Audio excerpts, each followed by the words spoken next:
નમસ્કાર મિત્રો, શું તમે ક્યારેય ડુંગળીની અંદર દિવાસળીઓ ભરાવેલી છે? જો ના ભરાઈ હોય તો વિડીયો જોયા પછી તમે મિત્રો ચાલુ કરી દેજો.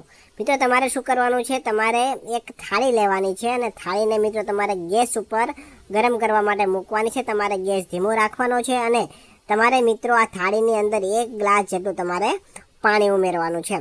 મિત્રો આટલું થઈ જાય પછી હવે તમે જે ટેલ્કમ પાવડર એટલે કે મોઢે લગાવવાનો પાવડર વાપરતા હોય એ પાવડર તમારે આ પાણીની અંદર તમારે નાખવાનો છે. અને એટલું થઈ જાય પછી તમારે મિત્રો એક ચમચીની મદદથી તમારે વ્યવસ્થિત મિક્સ કરી લેવાનું છે પાણી અને આ પાવડરને. આટલું થઈ જાય પછી હવે મિત્રો શું કરવાનું છે, તમારે આની અંદર તમારે ડુંગળીના જે ફોતરા હોય છે, ઉપરની છાલ હોય છે ફોતરી, એ તમારે થોડી એવી આની અંદર નાખવાની છે આ ગરમ પાણીની અંદર. અને તમારે ફરીથી તમારે બધું મિક્સ કરતું જવાનું છે. આટલું થઈ જાય પછી હવે મિત્રો તમારે આની અંદર થોડી એવી દિવાસળી 8-10 દિવાસળી તમારે નાખવાની છે અને ફરીથી તમારે મિત્રો ધીમા તાપે 2 થી 5 મિનિટ સુધી તમારે બધું મિક્સ કરવાનું છે.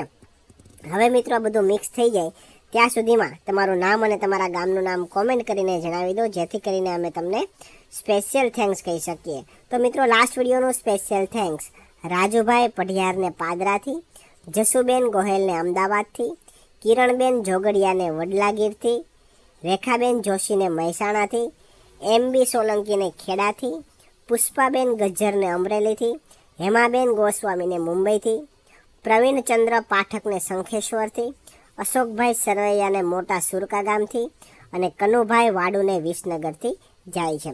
મિત્રો તમે પણ તમારું નામ કોમેન્ટ કરીને જણાવી દો, જેથી કરીને અમે તમને સ્પેશિયલ થેન્ક્સ કહી શકીએ.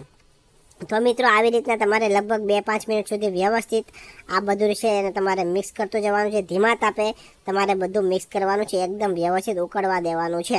એકદમ એમ લાગે તમને કે કલર થોડો બદલી ગયો છે ને એકદમ બધી વસ્તુ ઉકળી ગઈ છે, એકદમ એકરસ થઈ ગઈ છે, પછી તમારે ગેસ બંધ કરી દેવાનો છે.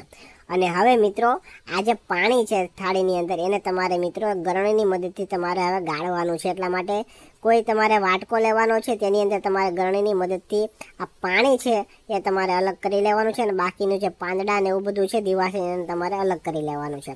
અને હવે મિત્રો જે આ પાણી છે એની અંદર તમારે હવે વાટકીની અંદર પાણી આવી જાય પછી તમારે તેની અંદર 1 ચમચી જેટલી ચાય પત્તી એટલે કે ભૂકી હોય એ તમારે ઉમેરવાની છે અને ફરીથી તમારે ચમચીની મદદથી મિક્સ કરી લેવાનું છે બધું. અને હવે મિત્રો તમને આનો ઉપયોગ જણાવું તો હવે જે આ પાણી છે એનો આપણે ઉપયોગ કરવાનો છે તમારા ઘરે, તમારા ખેતરે જે નાના નાના વૃક્ષો હોય, નાના છોડ હોય કે જ્યાં તેના થડમાં કે વૃક્ષની ઉપર કીડી મકોડાનો ત્રાસ રહેતો હોય, તો મિત્રો આવી રીતના તમારે આ પાણી છે ત્યાં નાખવાનું છે. તેના ખામણાની અંદર પાણી નાખશો એટલે જે પણ કીડી મકોડાનો ઉપદ્રવ થયો હશે એ બધો દૂર થઈ જશે, કીડી મકોડા ભાગી જવાના છે અને તમારા વૃક્ષ છોડને તમે સારી રીતના એને ઉછેર કરી શકશો. તો મિત્રો એકવાર તમે અવશ્ય આ પ્રયોગનો ટ્રાય કરજો. જો તમને અમારો વિડીયો પસંદ આવ્યો હોય તો વિડીયોને લાઇક કરજો, શેર કરજો અને આવા જ નવા વિડીયો જોવા માટે અમારા ફેસબુક પેજને ફોલો કરી દેજો અને યુટ્યુબ ચેનલને પણ સબસ્ક્રાઈબ કરી દેજો. ધન્યવાદ.